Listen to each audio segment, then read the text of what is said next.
Soft. Her hair was so soft. The light made June ethereal, a distinct aura of invincibility radiating from her gaze. Golden luminance poured from the sun, lending its sheen to her face. She smiled, and Frank's life became bliss. The light's nice, Frank murmured, looking up at June with misty eyes. Isn't it? June nodded ever so slightly, or perhaps it was just the breeze, running her eyes across the landscape and its rolling hills. It's nice. Better than our last apartment in the city. Frank said. Noise from the spaceport was... Horrible. June finished. She sighed. The countryside is much calmer. She peered at Frank. Do you always dream of the countryside? It's quaint. It's colorful.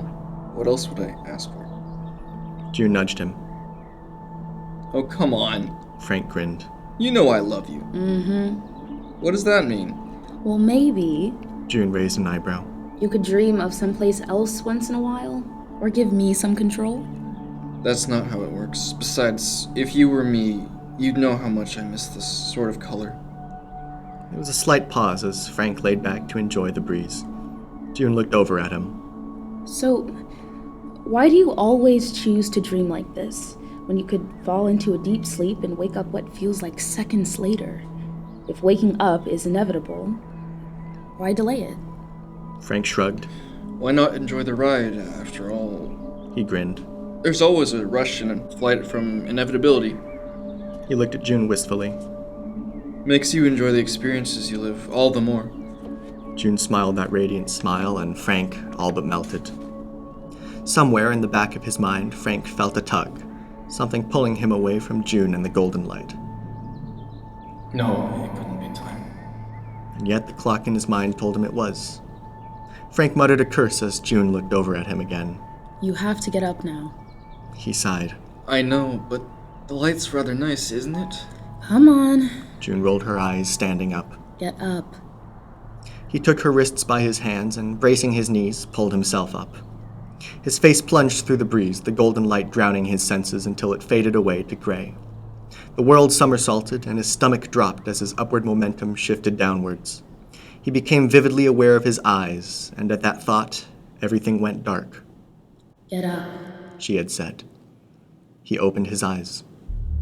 The fantasy ebbed away, leaving only the barren truth of the real. The uniform gray that met his eyes was a sad thing. It had neither the temerity to be a clean white, nor the boldness to be a matte black. It left Frank with a painful longing for the golden light, for June. On the table, his alarm clock thrummed a steady high note. He slammed his fist against the disable control, wishing only that he had hit it harder. But he could not return there to her. At least not yet. Today was a Tuesday. Shuddering at the thought, he half-murmured a prayer to whatever god enabled lucid dreams and shoved off his bedsheet. The frigid air assailed him, invading his clothes and seeping through his skin to his bones. Thankfully, a jacket provided some relief, and a brief lukewarm shower even more. The ship was quiet. Frank had long ago learned to tune out the constant hum of a light-speed engine, relegating it to the ever-growing corner of his mind that dictated normality. As he walked through the corridor, his eyes drifted to a minuscule window to meet utter darkness. Space. A brittle excitement pushed past his anticipation. Tuesdays were not too bad after all. He thought.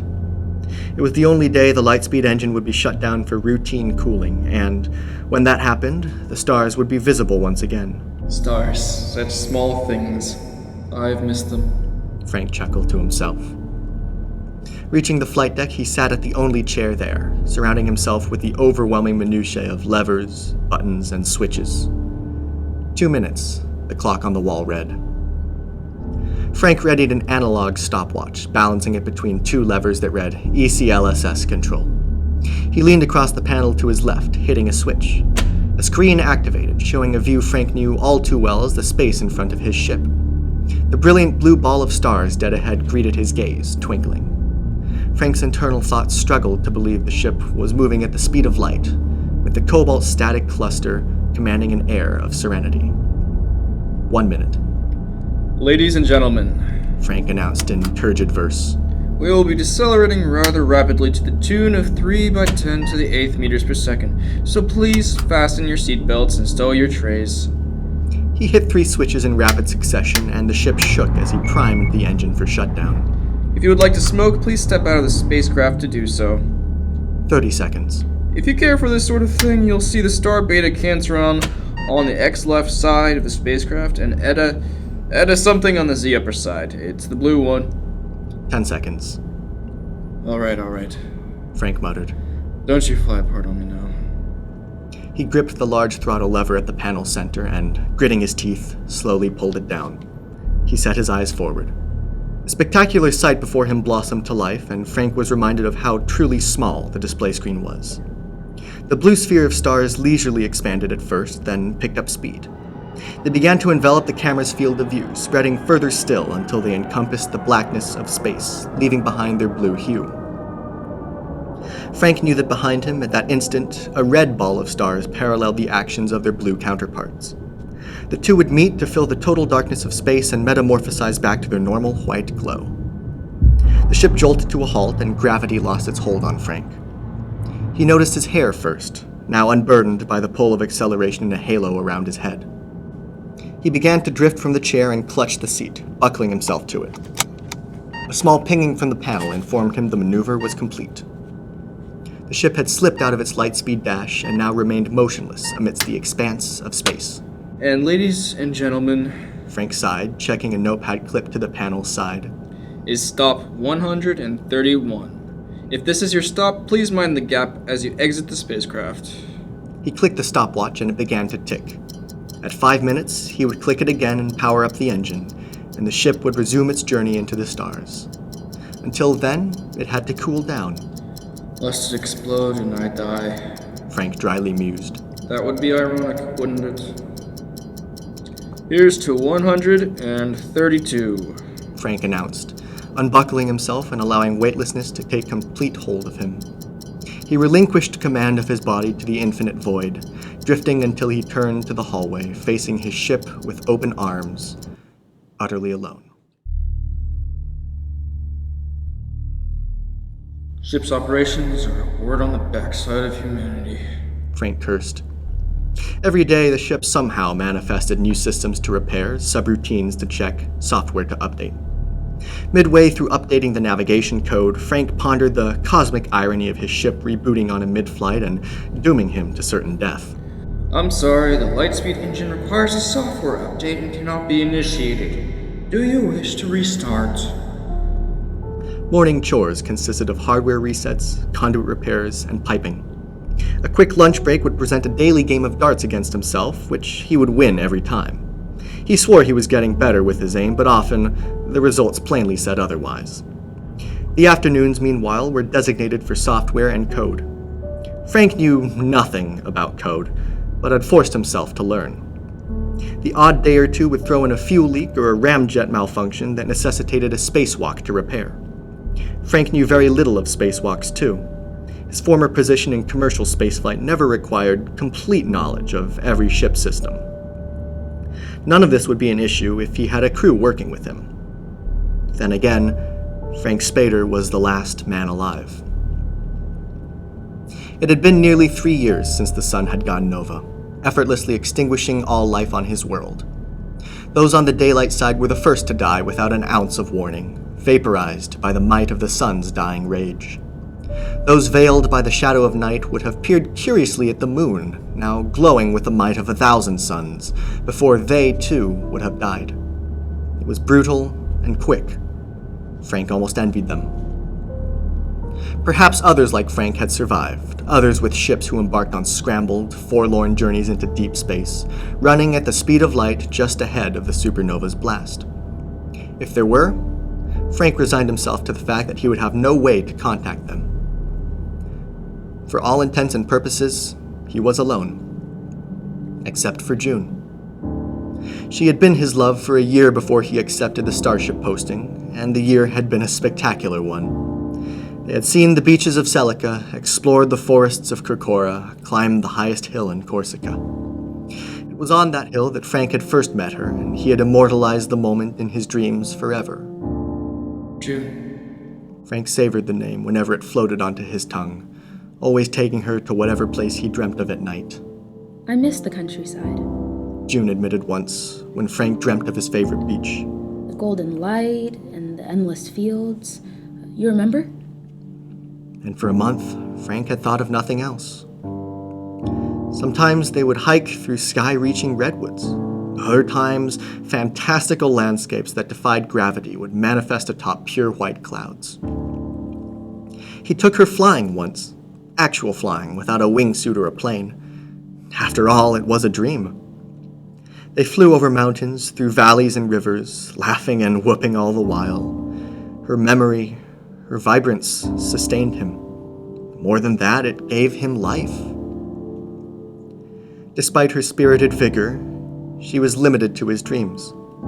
For when his eyes opened, his real eyes, and the dream shattered, he was greeted by the aluminum walls of his room as the vivid color of his dreams faded only to gray. We're falling behind, aren't we? June had asked one night. Frank looked over his shoulder, dropping the boulder he had been levitating. You're supposed to be my girlfriend, not my inner voice of doubt. Well, this is all in your head, so I'm a bit of both, aren't I? Frank shrugged. He tossed a mountain into the ocean with ease, then lowered the cushion of air under his feet until he touched the ground again. I guess we are, yes. Frank said, wincing as if he had just made the threat more real by verbalizing it. Every time we stop to cool down the engine, we lose our lead by a little bit. If we stop too many times, then... We'll burn up in the supernova. Frank nodded mutely. The words sounded surreal as they formed in June's mouth. So if it's inevitable... June started, sitting down next to Frank. Then why do you keep going? Frank's limbs froze, refusing his commands. His mind grappled for an answer. I don't know what else to do. Morning brought another wave of repairs. A fuel leak, a pipe rupture, and a strut replacement. Lunch greeted him with a tasteless sludge of brown, followed by the slightest improvement to name with darts, while evening heralded a cascade of software repairs.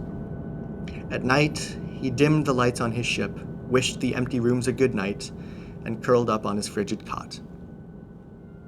The start of his dreams was always the same, a swirling, errant torrent of dull thought that drowned his senses in the lull of sleep. His consciousness would take time, but inevitably burst free from the shroud of somnolence, and then he would see June. Her smile would once again grace his life, and Frank would feel her hand in his.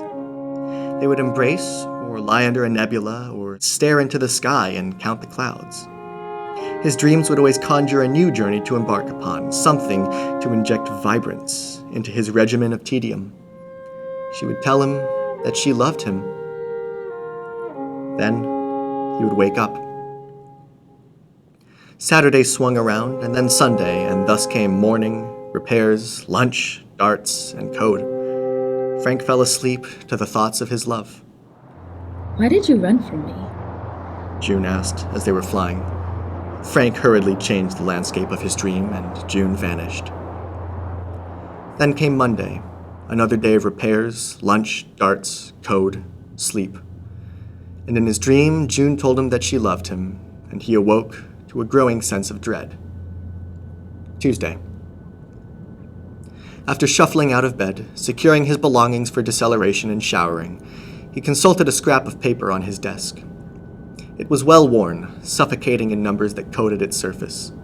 Equations scrabbled over each other, each yielding a number that steadily decreased in size. June was right. Frank swallowed, hoping the lump in his throat would vanish. We're falling behind. The flight deck yielded no relief, its controls awaiting his command. He sat in the chair, blankly staring at his console. 132. Frank murmured, placing the stopwatch between the levers. Let's see what you got. He snapped 3 switches to the off position in rapid succession, then shifted his gaze to the throttle lever. In front of him, the familiar blue cluster of stars waited expectantly. Well... Frank's mind lingered on terrible thoughts. It would be so easy to sit there and do... nothing. To let the lightspeed engine overheat. to shred itself apart, to fling him into his component atoms across the galaxy. It would be so easy. In his mind, June frowned. No, Frank said to her, assuring himself. I wouldn't. He gripped the throttle lever and slowly shifted it downwards. The ship made a terrible sound and Frank's eyes widened. He slammed his fist against an emergency button and the blue ball of stars snapped apart, flinging its pinpricks of light to their regular places. Frank felt a crushing force on his lungs as he sank into his chair, leaving him gasping for air. A weight was on his chest, a weight so dense it threatened to flatten his lungs and snap his bones like a twig stepped asunder. Then, force vanished. He lurched forward in zero gravity, sucking in spluttering lungfuls of air. Steadying himself, he peered over the instrumentation panels with bleary eyes. No. The Lightspeed engine was offline. More than that, it was out of commission. Most likely having overheated, it had flung a part of itself from the ship at high speed, sending a corresponding fracture down the opposite end of the torus. That panel would need to be replaced and refitted. With a growing sense of foreboding, Frank knew what it meant. Spacewalk. Right. Frank breathed, moisture condensing on the inside of his space helmet. He gripped the tether and gently pushed off from the side of his ship. The silence permeated his suit, chilling his already shivering bones. Nothing to worry about. Frank desperately thought. Except for the massive supernova blast somewhere out there. Nothing to worry about. Nothing at all. Slowly moving down the exterior length of his ship, Frank spotted the fracture. Snaking through the side of the massive Lightspeed torus, its jagged metal sent a quiver down Frank's spine. He reached into his tool bag, pulling out a patch. Tugging his tether and drawing himself to the fracture, he held it up. Yes, it would fit. He began the tedious process of detaching the torn panel and welding the patch atop the core system. Frank tried to avoid glancing at the stars. He knew, with awful apprehension, that the supernova would appear soon. The longer he waited, the closer it drew. Second after second bled by in his mind. Calm yourself, dummy. June seemed to say next to him. The man climbed up and down the hill and saw the sight before him. Frank hummed to himself with a shaky breath. A place of jewels and riches too, which shone from limb to limb. The patch was in place, firmly atop the piping and circuitry. A prince stood forth, a welcome hand, and maids all right and prim. He continued, drilling in bolts. They made no sound in the vacuum of space, a slight tremor moving up his arm, the only indication of his work. Was the tremor increasing? The servants came, all dressed in red, and they all said on a... Oh shit! The tremor built to a crescendo and a pipe burst, sending fragments of metal flying. White gas erupted from the breach, propelling Frank backwards with alarming speed. He flailed his arms, desperate for anything to grasp onto. He twisted, vision of his ship moving from periphery to periphery, and he became aware of air escaping from a tear in his suit as his tether snapped. Oh, no. Wildly tumbling, arms thrashing, Frank lost consciousness.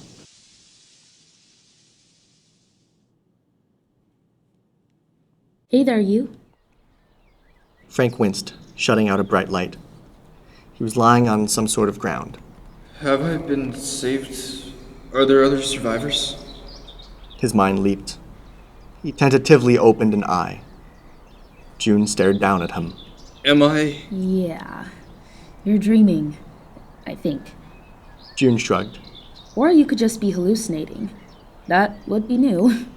It's your mind, you tell me. Frank groaned. Picked a bad time to fall asleep, you know. June continued, sitting down next to Frank. She looked at him matter-of-factly. You're dying. Well, that happens when you're tumbling out of control into space without a tether. Frank retorted, sitting up. Looking around, he realized he was amidst a rolling sea of mountains, gleaming with golden light. Perhaps this is what heaven looked like. June had her hair in a braid, and it caught the sunlight in an amber glow. God, she was so beautiful. June, Frank forced out. I love you. June looked at him with her gray eyes. She smiled a sad smile, like she already knew. I know. She paused. So why didn't you ever tell me that in the real world? Frank blinked away tears. What? Before you left and I died in the supernova, why didn't you tell me? Frank struggled to breathe, almost as much as he had under the pulverizing force of deceleration. I don't know. June frowned. You don't know? Frank took a shaking breath. I just never did. I was scared to. I thought maybe you didn't feel the same way, that I'd ruin things, that I would lose you. Is that why you always have me say I love you in your dreams? Frank swallowed. I don't know. Maybe. I always wanted to hear you say that. June moved to face him, clasping her hands. So why did you leave?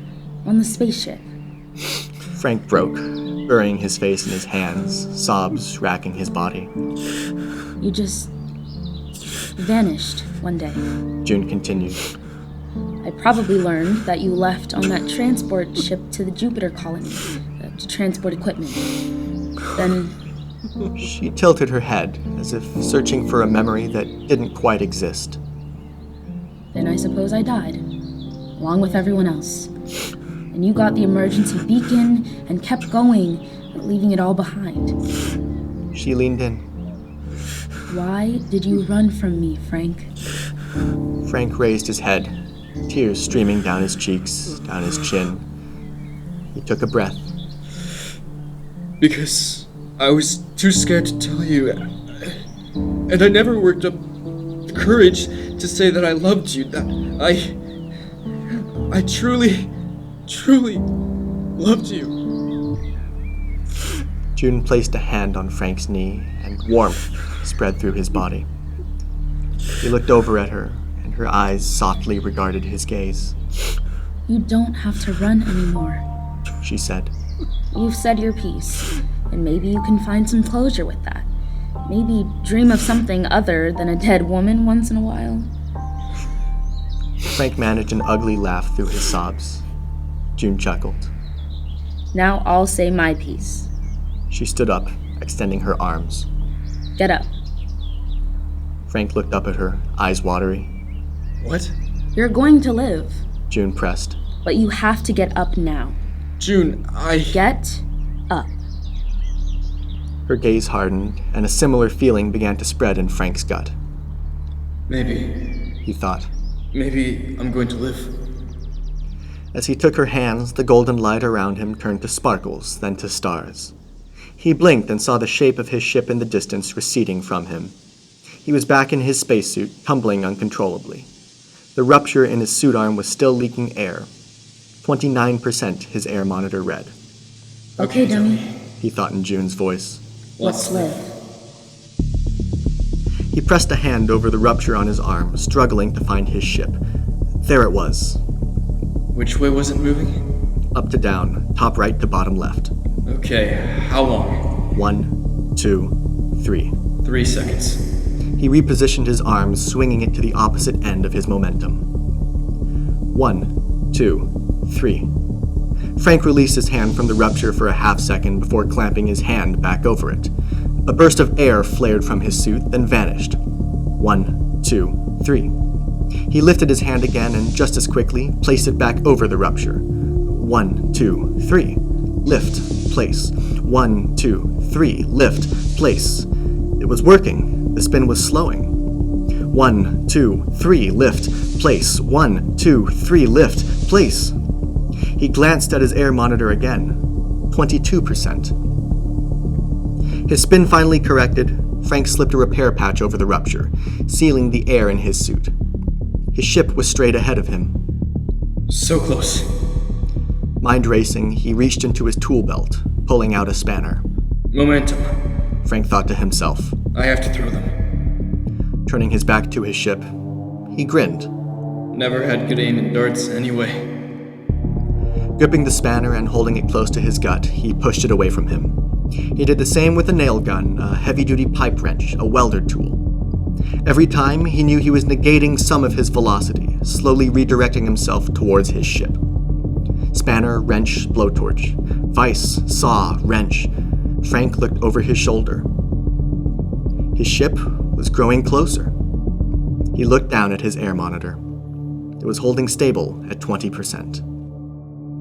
I'm going to live. His mind leaped. I'm going to live. Wincing, Frank sat back down in the flight deck's chair. He looked over his array of consoles, observing the flashing lights and buttons that demanded his attention. The newly repaired Lightspeed engine hummed, waiting for him to kick it into a running start. After all, stop 133 awaited him. But at what cost? The supernova was less than 2 hours away from him at Lightspeed now. Even if his ship re-entered Lightspeed, it would only be 24 stops until he too would be vaporized by the supernova, the last remnant of his species joining its kindred. You don't have to run anymore, June had said. Frank once again set his eyes on the throttle lever. It would be so easy to sit there. Perhaps fall asleep, dream of Elysium, and allow the light to overtake him. It would take no effort at all to sit there and do nothing. He would no longer resume upon his flight from inevitability, of which a single ending awaited his advent. A flight from inevitability.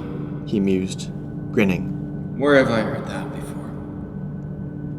He leaned back in his chair, switching 3 switches to their downwards position. Placing his hand on the throttle lever, he prepared to push it back upwards. His ship hummed below him. Gaze set forwards, Frank made his choice.